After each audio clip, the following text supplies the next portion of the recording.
Grove Hall has a lot of positive energy and a lot of positive momentum. This place has a lot of potential for prosperity and change. But first, before we look at that, let's look at how it was back then.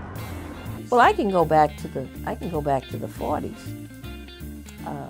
Even though I was a little child, there was no such thing as a locked door. There was no such thing as stealing. We had a sense of pride. Well, Grove Hall, back in those days, was a very busy area. The majority of the people had jobs, working, going to work, coming home, and you didn't have a lot of commotion or anything that brought on any kind of racial problems. At the time when I was a little boy, in the 1950s and the 60s, there was not one vacant lot along that stretch of Blue Hill Avenue. We had pharmacies on every other corner. We had drugstore, delicatessen. We had stores all up and down Blue Hill Avenue. There were fruit stands. People are talking about farmers markets today. Well, we had our farmers market all up and down Blue Hill Avenue. There was about a half dozen fruit stands, run primarily, I believe, by Jewish entrepreneurs, but others as well. There were Jewish delicatessens, Jewish meat market. Castanoff's Bakery was down on Blue Hill Avenue. We had furniture stores. It was a thriving, economically thriving section of the city of Boston.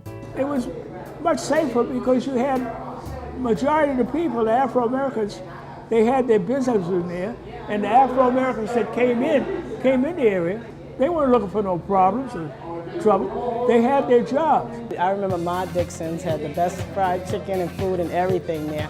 Always went there. My hairdresser was there, loved to go there. And they had bowling alleys there, car dealerships, all kind of things there. You know, it was really cool. When I first moved on Tavern Street in the Grove Hall area, my family was, I believe, the first or second African-American family on that street.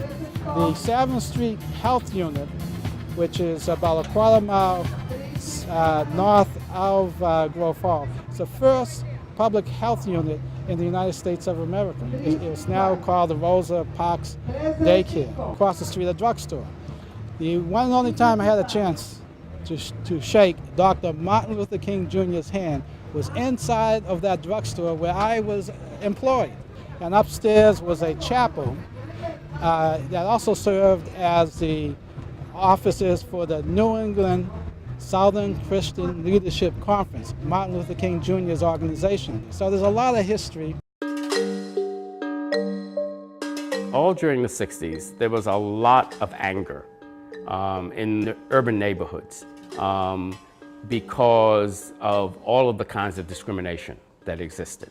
There was already a lot of tension around bad housing and all of these other things that were happening in the community. And so if anything bothered people, all of a sudden, it could easily break out into violence. So we had a lot of urban riots during the 1960s. In Boston, we had these riots in 1967. And they happened in Grove Hall.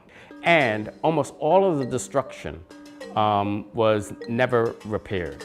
And so Blue Hill Avenue, actually, there were like big stores on Blue Hill Avenue that got burned down in the 1967 riots. And the businesses just never came back. Because I came up in the 80s, so there's a lot of bad memories from Grove Hall back then. You know, there was the crack epidemic back then, and there was a lot of street gangs, and they were very violent.